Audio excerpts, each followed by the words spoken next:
Guys, कैसे हैं आप सभी लोग। उम्मीद है आप सभी लोग बढ़िया होंगे। मैं भी बहुत बढ़िया। आज की इस वीडियो में मैं मध्य प्रदेश पटवारी का जो एग्ज़ाम हुआ था उसका रिव्यू दूंगा कि एग्ज़ाम कैसा आया था, मेरे नंबर कितने रहे और किन किन बातों का ध्यान आपको रखना चाहिए जिन बच्चों का एग्ज़ाम अभी नहीं हुआ है, और क्या सब्जेक्ट मैटर करते हैं आपका स्कोर स्कोर ज़्यादा करने में। ठीक है, तो इन सबों पर आज मैं बात करूँगा। और हेलो फ्रेंड्स, मेरा नाम अनिल सिंह राजपूत है। मैं सागर मध्य प्रदेश का रहने वाला हूं। मैं पिछले 8 साल से कॉम्पिटिटिव एग्जाम की तैयारी करवा रहा हूं, जिसमें मैं इंग्लिश, हिंदी, मैथ्स, रीजनिंग पढ़ाता हूं, और अभी मैं फिलहाल रेलवे में जॉब करता हूं। तो चलिए स्टार्ट करते हैं आज का रिव्यू। तो ध्यान दीजिए कि अगर हम एग्ज़ाम की बात करें तो एग्ज़ाम 15 मार्च से स्टार्ट हुए थे। तो शुरू के दिन की अगर हम बात करें 15, 16, 17, तो स्टार्टिंग के डेज में जो एग्ज़ाम था वो थोड़ा सा नॉर्मल था, जिसमें 15 तारीख की और 16 की बात करें तो स्पेशली एग्ज़ाम ज़्यादा डिफिकल्ट नहीं था, इजी टू मॉडरेट कह सकते हैं। तो उस टाइम पर एवरेज स्कोर बना 140 प्लस, है ना। बहुत सारे कोचिंग इंस्टीट्यूट ने या बच्चों ने भी रिव्यू दिए कि सर 140 के आसपास जो नंबर हैं वो एवरेज मार्क्स बन रहे हैं, क्योंकि पेपर थोड़ा सा आसान है। लेकिन जैसे जैसे दिन गुजरे एग्ज़ाम का डिफ़िकल्टी लेवल बढ़ता गया। अब मैं बात करूं अपने मेरा एग्ज़ाम कल था 11 अप्रैल को मॉर्निंग शिफ्ट में। तो उसमें देखिए 8 पोर्शन टोटल आते हैं: maths, reasoning, English, Hindi, computer science, general knowledge और मैनेजमेंट। तो अगर इसमें मैं बात करूं तो आपके 3-4 पोर्शन मेजर होते हैं जिनमें आप इसको ज़्यादा खींच सकते हो। मैथ्स में, ठीक है, रीजनिंग में, इसके बाद हिंदी में, फिर इंग्लिश में।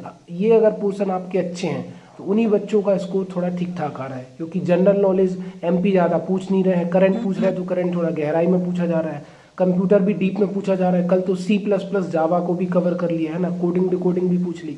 उसके बाद मैनेजमेंट तो कोई किसी ने कितना भी पढ़ा हो, उसमें आपको लॉजिक ही लगाना पड़ेगा। पढ़ा है अच्छी बात है, लेकिन लॉजिक आपका कितना मजबूत है। और रीजनिंग और मैथ्स भी ठीक ठाक है, एकदम स्टैंडर्ड लो नहीं है, मतलब एग्जाम जो है वो मॉडरेट टू टफ है। बात अगर की जाए इंग्लिश की बात करें तो इंग्लिश ने SSC बैंकिंग लेवल तक को टच किया है। ठीक है, पहले जो SI वगैरह में व्यापम में जो इंग्लिश आती थी वो ऐसे आती थी कि नॉर्मली आप 15 मिनट में पूरी 30 नंबर की इंग्लिश कर सकते हो और 25-26 नंबर भी ला सकते हो। लेकिन अब थोड़ी इंग्लिश का लेवल अप हुआ है, बढ़ा है, और जो बच्चे इंग्लिश में वीक है उनको तो इंग्लिश अच्छे से समझ में भी नहीं आई होगी। ठीक, अब मैं थोड़ा सा डीप में आपको बताऊंगा एग्जाम में क्या क्या आया। तो मैथ्स की अगर हम बात करें तो मैथ्स में देखिए टाइम एंड वर्क से सवाल थे, ठीक है, कंपाउंड इंटरेस्ट, चक्रवृद्धि ब्याज से सवाल थे। इसके बाद रेशियो, प्रपोर्शन, अनुपात समानुपात से सवाल थे। रेक्टेंगल, आयत से 1-2 सवाल आए थे। ठीक है, ट्रिग्नोमेट्री का भी सवाल था। उसके बाद पाई चार्ट से भी सवाल था, और ग्राफ वाला जो ग्राफ वाला भी, सॉरी, एक टेबल वाला जो आता है डेटा इंटरप्रिटेशन में, वो वाला भी सवाल था। तो ऐसे करके सिंप्लीफिकेशन भी था। बहुत सारी चीज़ें पूछी गई हैं एग्जाम में। लेकिन एग्जाम के अगर 3-4 क्वेश्चन ऐसे थे जिनको आसानी से नहीं किया जा सकता था, वो टाइम टेकिंग थे या फिर उसमें ऑप्शन की मदद लेनी पड़ी। 2-4 के तो मेरे आंसर ही नहीं है। तो मैथ्स का लेवल मॉडरेट था, मॉडरेट टू टफ कह सकते हैं, इजी टू मॉडरेट नहीं था। रीजनिंग भी अच्छी थी, रीजनिंग भी मॉडरेट थी, मतलब कुछ 2-4 प्रश्न छोड़ दो तो बाकी रीजनिंग मॉडरेट ही आई है, ठीक ठाक थी। और इंग्लिश तो मॉडरेट टू टफ है ही, ठीक। और हिंदी में अगर हम बात करें तो हिंदी में देखो इंग्लिश में क्या क्या आया था, पैराजम्बल आए, पैराजम्बल में भी बड़े बड़े सेंटेंस आए, और एरर डिटेक्शन आया, एक्टिव पैसिव आया, नरेशन आया, मिस स्पेल्ट वर्ड आया, इडियम्स एंड फ्रेजेस आए, ये सारी चीज़ें आई, ठीक। और पैराजम्बल की संख्या काफ़ी थी। हिंदी में बात करें तो हिंदी में भी बहुत अच्छा मतलब पूछा गया है। पूर्वकालिक क्रिया क्या है, प्रेरणार्थक क्रिया क्या है।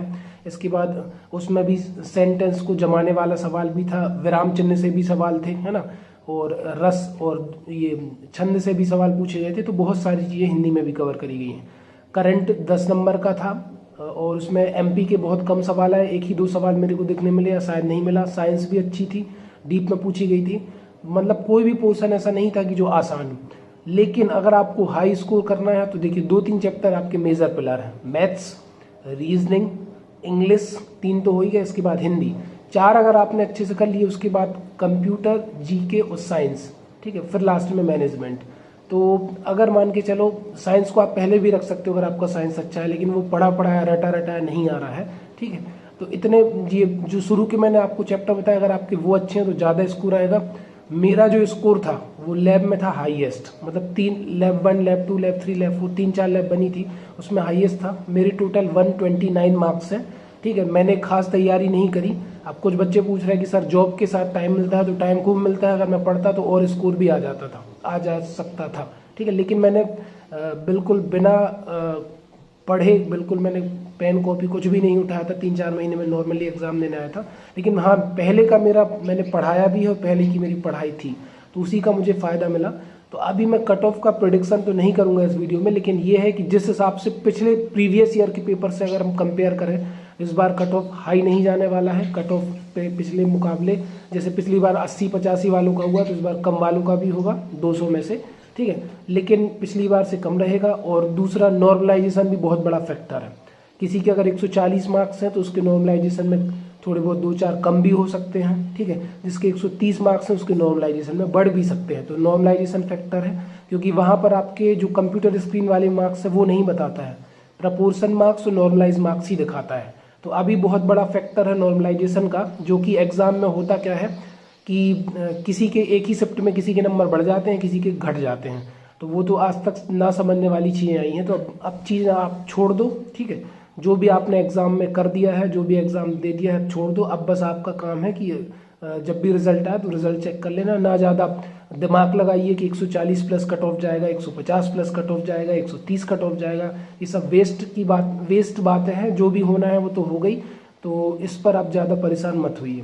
तो आई होप आपको वीडियो क्लियर हुआ होगा। मेरे 129 मार्क्स हैं, ठीक है। मैंने आपको बिल्कुल रियल मार्क्स बताए हैं। अब YouTube कमेंट में आप किसी के 170 भी सुन लेते हैं, 180 भी सुन लेते हो, 160 भी सुन लेते हो, कोई 120 के 145 भी बता देता है। तो कुछ बहुत ही कम होते हैं जो रियल मार्क्स बताते हैं, तो घबराना नहीं है। तो और वेट कर लो रिजल्ट का, जिसके ठीक ठाक मार्क्स हैं। और जो भी बच्चा इस पेपर में 110 से ऊपर नंबर लेकर आया, उसने तैयारी की है, उसके ठीक ठाक मार्क्स हैं। तो थैंक यू सो मच। आज की वीडियो में इतना ही। धन्यवाद। मिलते हैं नेक्स्ट वीडियो में।